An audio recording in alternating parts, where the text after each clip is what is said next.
dengan ketaatan yang zahir dan batin. Allah berfirman dalam Al-Quran, wazaru zahiral ismi wa batinahu. Tinggalkan segala dosa yang zahir, tinggalkan segala dosa yang batin.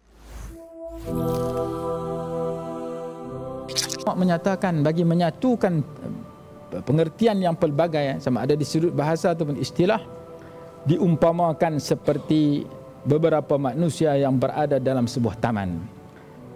Dalam taman itu ada pokok bunga, ada pokok buah-buahan, ada yang berada dalam kebun itu seperti orang berada dalam kebun yang berada di bawah pokok apple, yang berada di bawah pokok limau, yang berada di bawah pokok anggur. Apabila masing-masing keluar daripada taman, orang bertanya kepada mereka, apakah pendapat kamu tentang taman ini? Masing-masing akan memberikan pengertian menurut pokok apa dia berada di situ. Taman ini ada pokok apple yang rasanya manis, yang tu yang duduk bawah pokok apple. Taman ini adalah taman atau kebun ini adalah kebun yang ada dalamnya pokok limau yang rasanya sekian, warnanya sekian. Yang tu yang duduk bawah pokok limau. Yang duduk bawah pokok anggur, cara pokok anggur. Maka demikian juga ilmu tasawuf ini dihuraikan dengan pengertian yang berbeza, tapi kesemuanya memberikan kesimpulan bahawasanya mereka berada dalam satu kelompok seperti pokok-pokok tadi berada dalam satu kebun dan satu taman. Maka kita tidak boleh menyalahkan orang yang mengatakan saya kebun ini, taman ini ataupun kawasan ini ada pokok yang elok, yang cantik, pokok bunga sekian, ada pokok yang buahnya menarik dan sedap, buahnya sekian, kerana dia memberikan penjelasan kepada orang menurut apa yang dilihat dan dirasainya di sisinya pada ketika itu, ketika dia masuk ke dalam tempat yang luas itu. Maka demikian juga ilmu tasawuf. Pengertian di sudut bahasa begitu banyak, namun daripada pengertian itu disimpulkan kesemuanya ke arah kebaikan, ke arah membuang sifat-sifat buruk dan menghias dengan sifat-sifat yang mulia, menjauhi dosa yang zahir dan batin, menghias dengan ketaatan yang zahir dan batin. Allah berfirman dalam Al-Quran, wazaru zahiral ismi wa batinahu. Tinggalkan segala dosa yang zahir, tinggalkan segala dosa yang batin. Menurut istilah ilmu tasawuf juga terdapat beberapa pengertian yang disampaikan oleh pelbagai ulama dalam bidang ini. Antara lain Syekhul Islam Zakaria Al-Ansari rahimahullah, Al-Imam Zakaria Al-Ansari rahimahullah menyatakan, at-tasawwufu ilmun tu'rafu bihi ahwalu tazkiyatin nufus wa tasfiyatil akhlaq wa ta'miril zahiri wal batini li nailis sa'adatil abadiyah.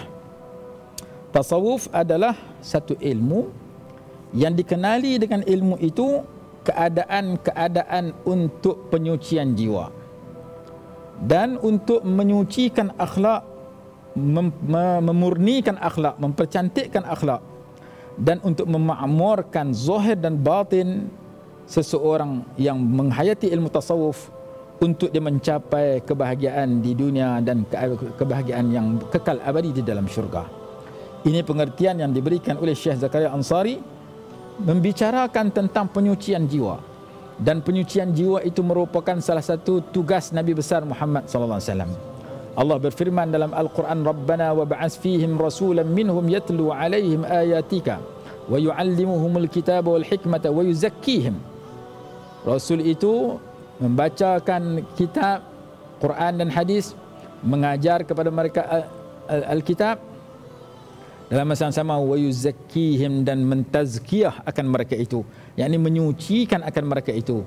Kata Imam Suyuti rahimahullah, menyucikan mereka daripada akhlak yang, daripada akidah yang buruk, akidah yang sesat kepada akidah yang betul, menyucikan mereka daripada ibadah yang tidak sah kepada ibadah yang betul, menyucikan mereka daripada akhlak yang buruk kepada akhlak yang mulia.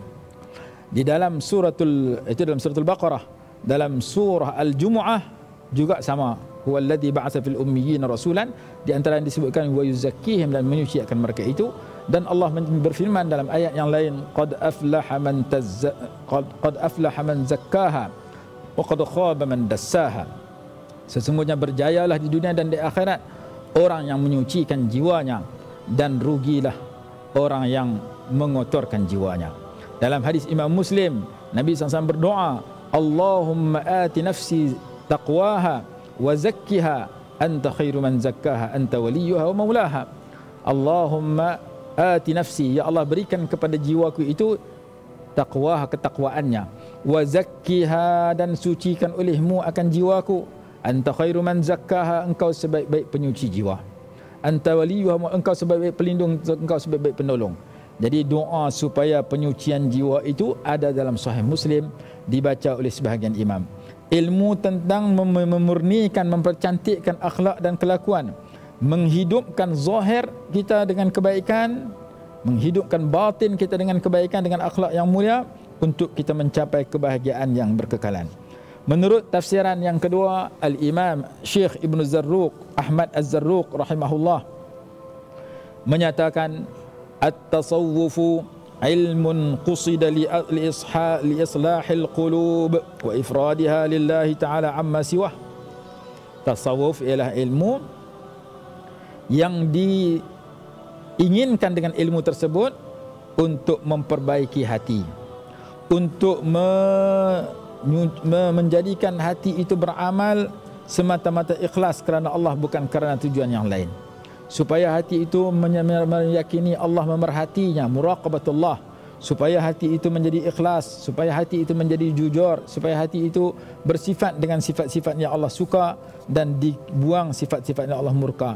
Sebagaimana fiqh itu li islahil amal, memperbaiki amalan, wa hifzun nizam, dan usul ilmu tauhid itu untuk mengenali Allah dengan dalil-dalil, sama ada dalil naqli atau dalil naqli, sama ada dalil ijmali ataupun tafsili. Tafsiran yang ketiga, Al-Imam Al-Junayd rahimahullah menyatakan at-tasawwufu huwa ad-dukhulu fi kulli khuluqin sani wal khuruju an kulli khuluqin dani, ataupun isti'malu kulli khuluqin sani wa tarku kulli khuluqin dani. Tasawuf itu ialah menghayati setiap akhlak yang terpuji dan menjauhi dan membuang segala akhlak yang keji. Sesiapa yang semakin memiliki akhlak yang terpuji, dikasihi oleh Allah dan Rasul, dikasihi oleh manusia dan masyarakat, dia sedang menghayati tasawuf. Sesiapa yang memiliki akhlak yang buruk, dibenci oleh manusia, dibenci oleh Allah dan Rasul, dia sedang menjauhi ilmu tasawuf, walaupun dia mendakwa dia ahli tasawuf.